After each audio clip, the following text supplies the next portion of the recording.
নার্সারিতে যে গাছের দাম 20 টাকা সেই গাছেরই দাম আমি মাত্র 2 টাকায় নিয়ে এসেছি। ভাবতে পারো? হ্যাঁ, যখন গাছগুলো এমন ছোট ছোট থাকে তখন কিন্তু নার্সারি থেকে তোমরা অনায়াসে নিয়ে চলে আসতে পারো। হ্যাঁ, এরপরে কিছু একটা টিপস আছে, কারণ এই গাছগুলো কিন্তু সহজে বাঁচানো যায় না। আমি যেভাবে বাঁচাই, যেভাবে আমি সুন্দর করে বড় করে তুলি, সম্পূর্ণটা তোমাদের সাথে শেয়ার করব। খুব ইজি, সঙ্গে থাকো, ভিডিওটা দেখো। আর ভিডিওটা যদি একটু ভালো লেগে থাকে তাহলে একটা সাবস্ক্রাইব করে দিও, তাহলে আমার ভিডিওর প্রত্যেকটা নোটিফিকেশান তোমার কাছে চলে যাবে। একটা মাটির পাত্র নিয়ে নাও, কি প্লাস্টিকের পাত্র নাও, যাই নাও, বালি ভরবে। বালিটাকে সুন্দর করে ভরে নেবে, কিন্তু চেষ্টা করো মাটির পাত্র নিয়ে। মাটির পাত্র নিলে কি হয় বলো তো, অবশিষ্ট জলটা ওখানে বেঁধে যায় না, যা জল নিয়ে নেয় গাছ, আর অবশিষ্টটা কিন্তু এমনি বাইরে চলে যায়। মাটির পাত্রের মধ্যে বালি নিয়ে নাও, বালির মধ্যে এই যে ছোট ছোট যে পটগুলো রয়েছে, মাটির পটগুলো সব কটা বালির মধ্যে পুঁতে দাও। এমনভাবে পুঁতবে না যে পুরো বালি একদম পটের ওপরে উঠে যাচ্ছে, এমন করবে না, যাতে হাফ দেখা যায়। প্রত্যেকটা পট এইভাবে লাগিয়ে নাও।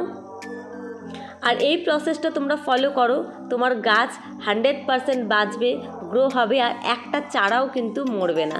কারণ আমি এই টিপসটা ফলো করি। আর এই টিপসটা আমাকে কে বলেছে? একদম নার্সারির দাদারাই বলেছে।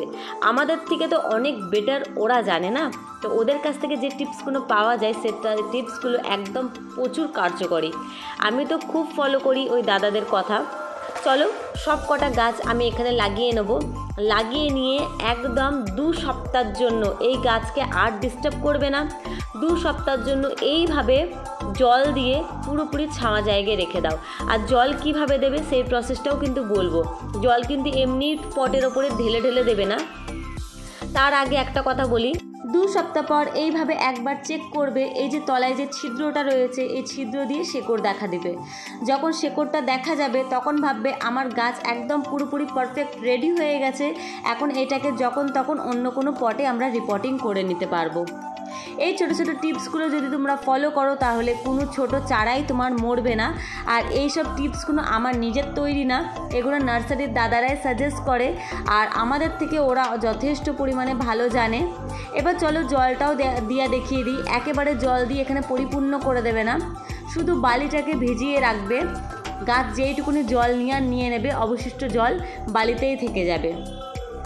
পুরোপুরি ছাওয়া জায়গায় রাখবে, রোদের মধ্যে একদমই রাখবে না।